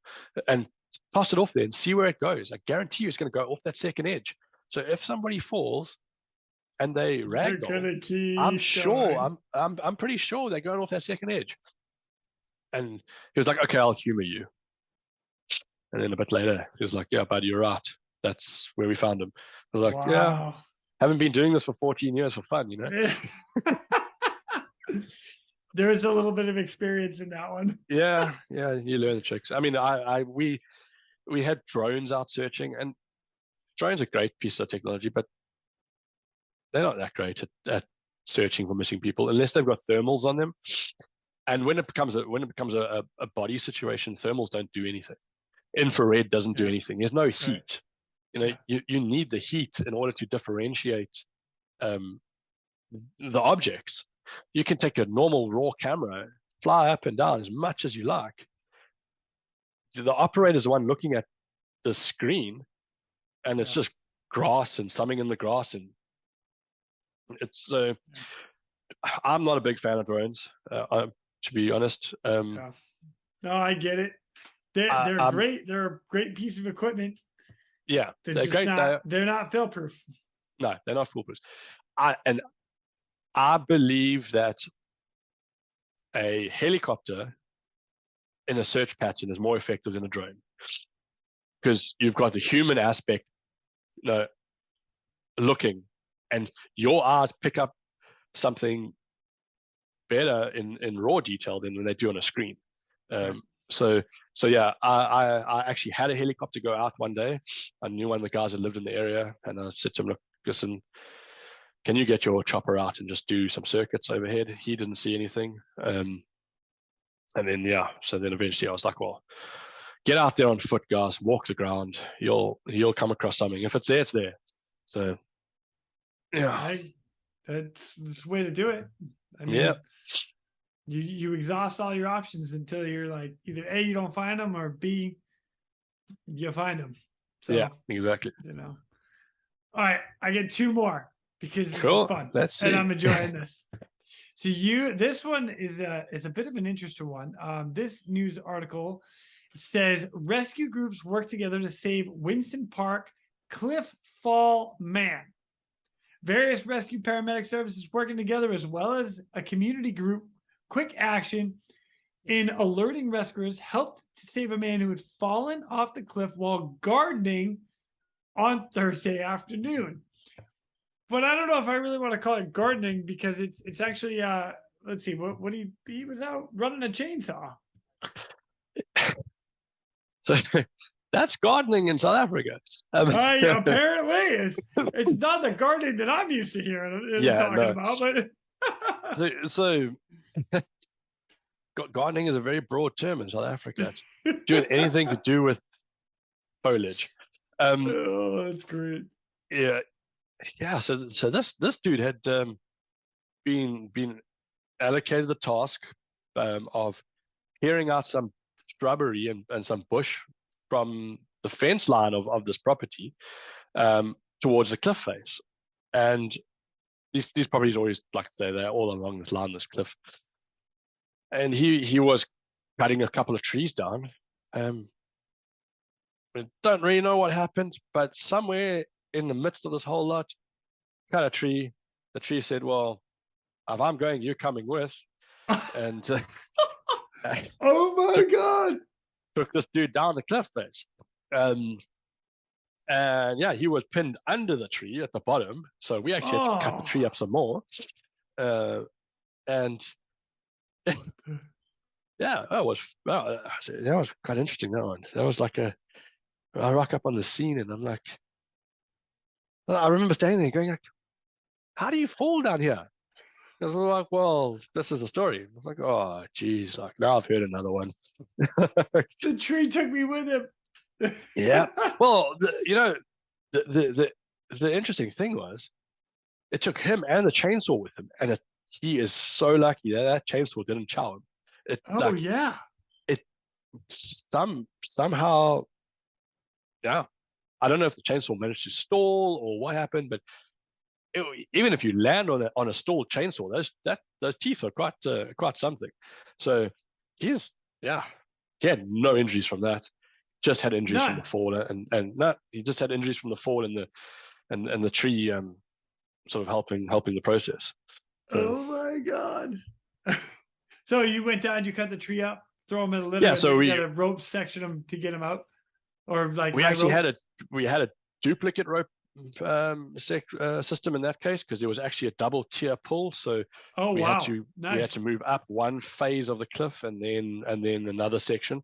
So we had set up a small system on some trees lower down to get them to the first ledge section and then onto the big system for the rest of the haul.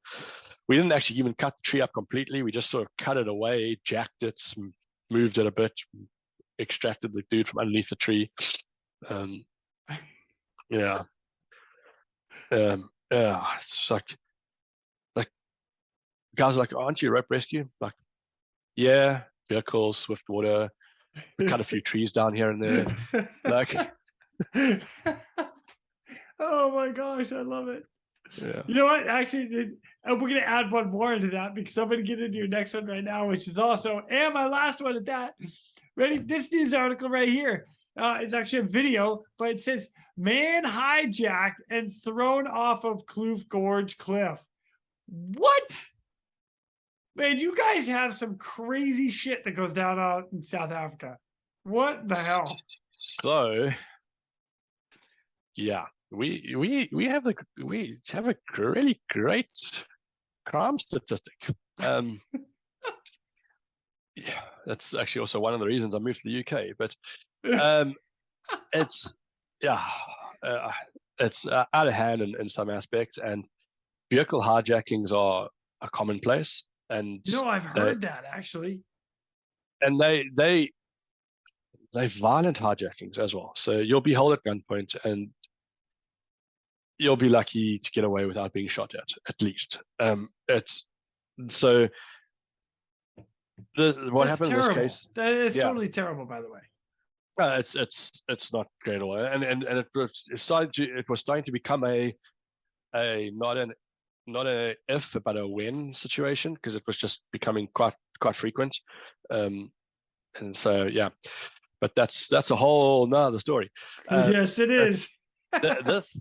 This chap was an Uber driver, and he got hijacked for his vehicle, and he so let's try and think about this, how to explain this in a good way. A lot of vehicles in South Africa have vehicle tracking units in them because of their theft thing. So as part of your insurance, they want you to have vehicle tracking units. Now, you can activate your vehicle tracking unit at any time, or it's activated under certain conditions automatically, like if it's been in an accident or etc. So the change in modus operandi with hijackers were often to take you as a driver with them, and then they would dump you somewhere once they had found the tracking unit inside your vehicle.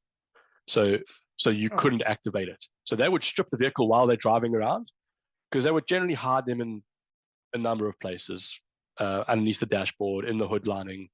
There was a sort of common places where they would put tracking units in vehicles. So once they'd found the tracking unit and they'd ripped it out, disabled it, they would then dump you somewhere and then continue with the vehicle. These guys had determined that this driver, or this owner of this vehicle and this Uber driver, had seen too much of their faces, so they tossed him off the cliff. They tied him up and threw him off the cliff. They Obviously tied him hoping up that he and would. threw him off the cliff. Yeah. He was cable tied God. together and tossed off the cliff. Again, they picked the no dar view site, and this dude, got chucked off there. We kind of think at about 1 a.m. in the morning. We weren't really sure, but around about 3:30 in the morning, a house across the gorge could hear screams. They then phoned a local security company who came out, corroborated that they could also hear these screams, and the local security armed response guys, knowing the area, knowing everything else, were like, this is a little suspect. They put it back through their control room. Their control room phoned us and said, listen, we believe via one of our armed response officers that there's a victim, well, there's a rescue scenario that needs to be investigated in this area. They're not sure where, but they believe it's here. So in that case, we normally just send one person out as a scout. Please go and have a look, see if it's real or somebody's just having us on. One of the guys local, the closest person, went out there and was like, oh no, I can hear this guy. I've established verbal communication with him. He's down the cliff over here. Please, bring out some resources. This and normally and in that scenario, also being the area, we automatically assume it's a jumper. So phone the police, phone the fire department, because it becomes a crime scene. As soon as it's a suicide attempt, it's a crime scene in the environment. Get there, we access this guy. He tells us he's been hijacked and thrown off the cliff. And this first time we like, rubbish, bro. Full story. Let's get you out of here. And then we start working. We're like, oh wait, this guy's like cable tied, but like properly cable tied. So we're like, okay, cut the cable ties off him. We get him out of the cliff. He's like, this is the story. This is my vehicle. This is what happened. This is where I was hijacked. We're like, okay, this story is now, this is way too real to be a made up story. So then it becomes a whole another ball game. It is a crime scene, but different type of crime scene. We verify that this guy was in fact hijacked and tossed off the edge of the cliff. He got away with minor injuries, luckily enough, but wow, got lucky. Yeah, he had the ride of his life, man.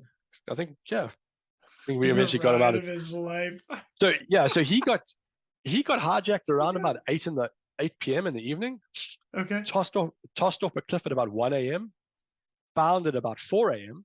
and then we got him out at around about 6 a.m. So nearly 12 hours worth of terrorizing ordeal. Sucks.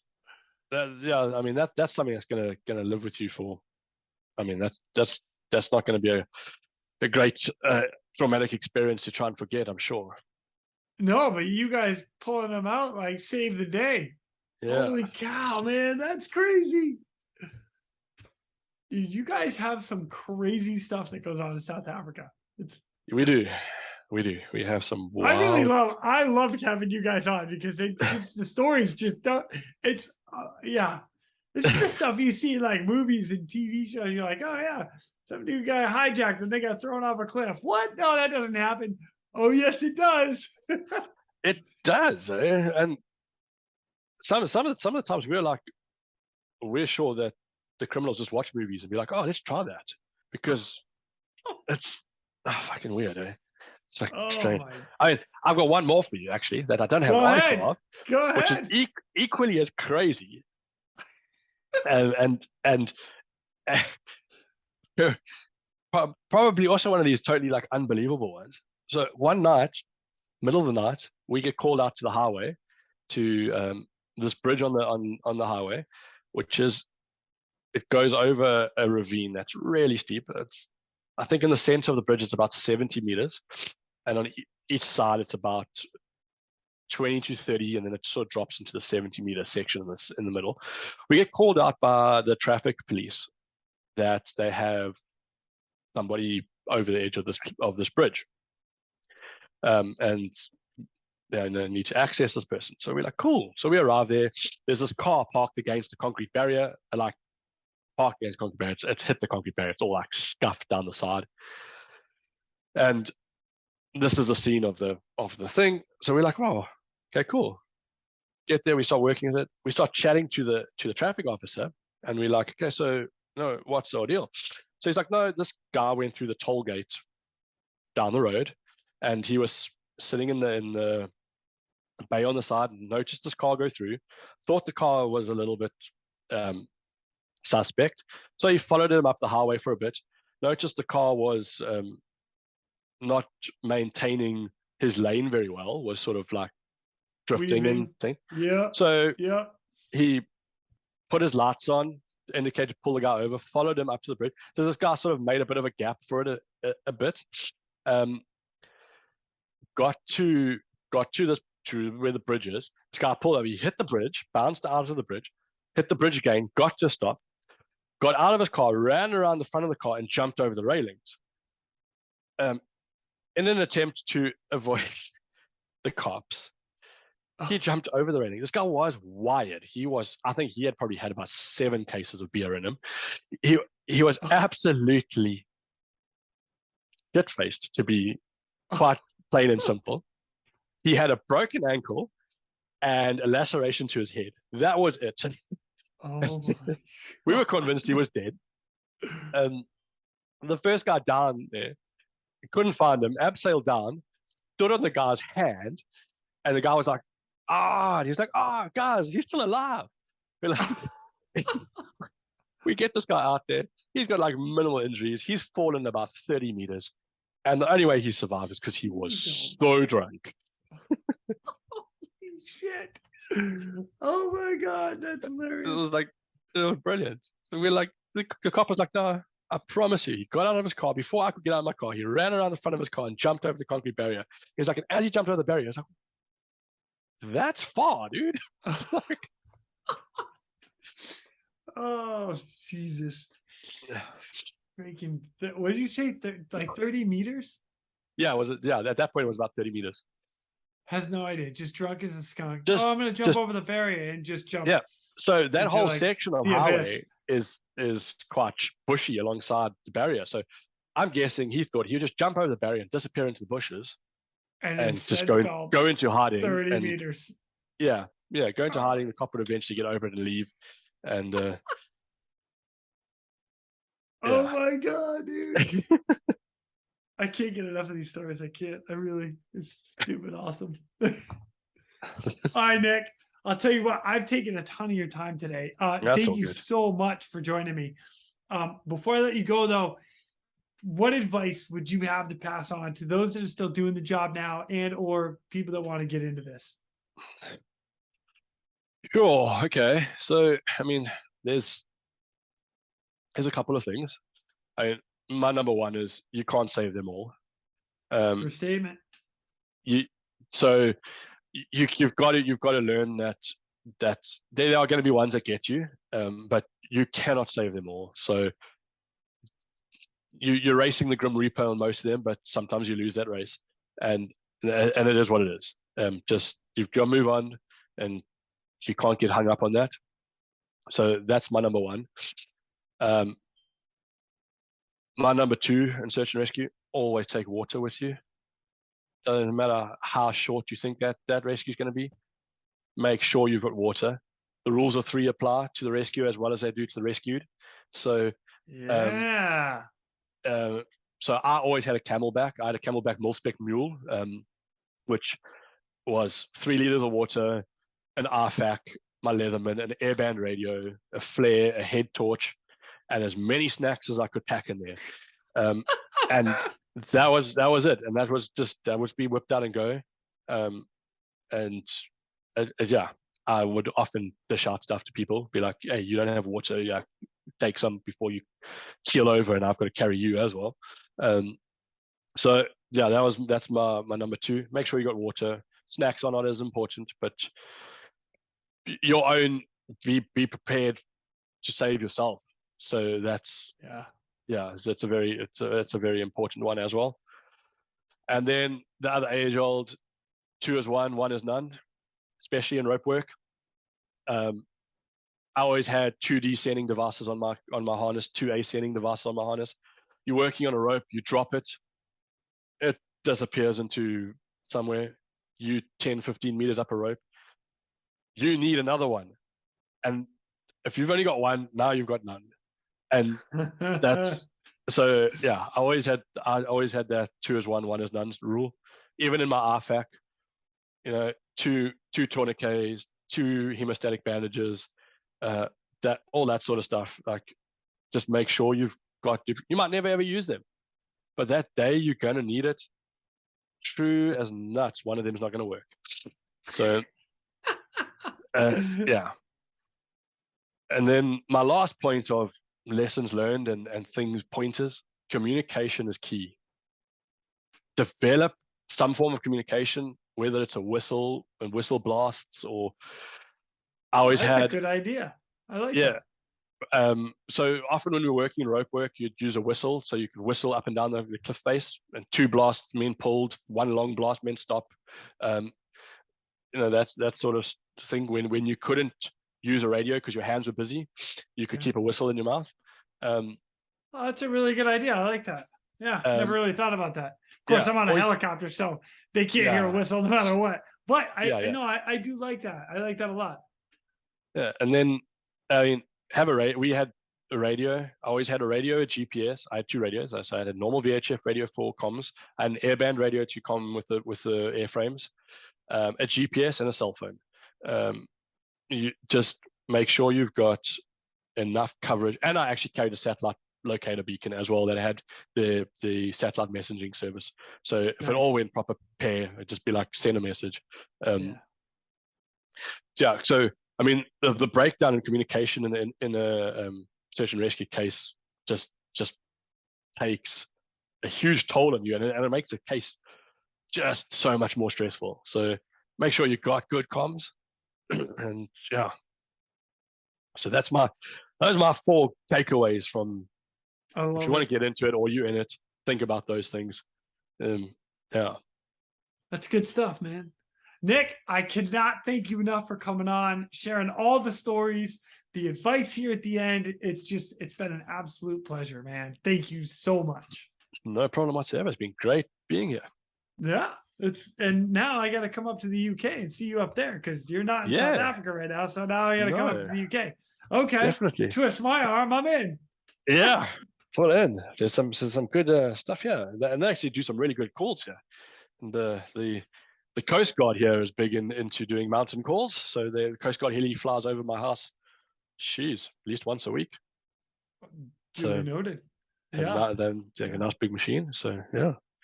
As my 2-year-old calls it, the B-bar helicopter. That's great. Yeah. Awesome. All right, Nic. Well, again, man, thank you so much. I'll see you if I can get up there. I'm definitely. So fantastic. Do that. We'll do. And with that, ladies and gentlemen, we are out of here. Go. Thank you for tuning in. We hope you enjoyed this episode of the Real ResQ podcast. Please take a minute to like, subscribe, and hit that share button. I'm pulling chocks and taking off. But before I go, if anyone out there has a rescue story they would be willing to share, I would be humbled and honored to have you on as a guest. Or if you have any questions about rescue or anything else we talk about here, send an email to jason@therealresq.com. That's Jason at TheRealResQ.com. You can also check us out on our web pages, therealresq.com, our Facebook page, and our Instagram page @TheRealResQ. Again, a special thank you to all of you staying on the watch today. Always remember, when that SAR alarm goes off, those in distress are praying for a miracle. They are going to get you. Until next time, fly safe and swim hard.